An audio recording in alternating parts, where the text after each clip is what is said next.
বৈষম্যবিরোধী আন্দোলনে ছাত্র জনতার উপর র্যাব কখনোই প্রাণঘাতী গুলি ব্যবহার করেনি বলে মন্তব্য করেছেন র্যাবের আইন ও গণমাধ্যম শাখার পরিচালক লেফটেন্যান্ট কর্নেল মুমিন ফেরদৌস। রোববার দুপুরে রাজধানীর কারওয়ান বাজারে র্যাবের মিডিয়া সেন্টারে আয়োজিত এক সংবাদ সম্মেলনে সাংবাদিকদের প্রশ্নের জবাবে তিনি একথা বলেন।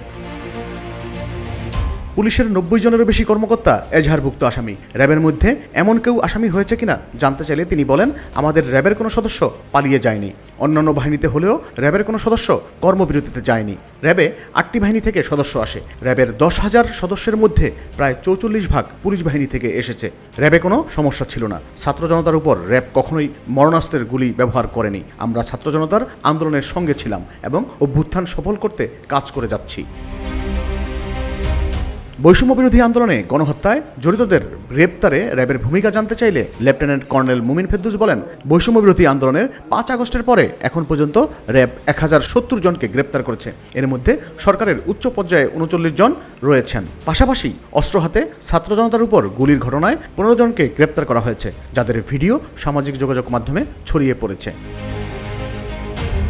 তিনি বলেন, আমরা নেতৃস্থানীয় রাজনৈতিক নেতা থেকে শুরু করে উচ্চ পর্যায়ের অনেককেই গ্রেপ্তার করেছি। এছাড়া আমরা বিপুল পরিমাণ অস্ত্র ও গুলি উদ্ধার করেছি।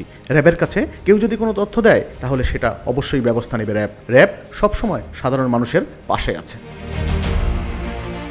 ওবায়দুল কাদের, নানক ও ডিবি হারুনের মতো বিতর্কিতদের গ্রেপ্তারের বিষয়ে মুমিন ফেরদৌস বলেন, তাদের বিষয়ে আমাদের কাজ চলছে, তথ্য পেলেই গ্রেপ্তার করা হবে।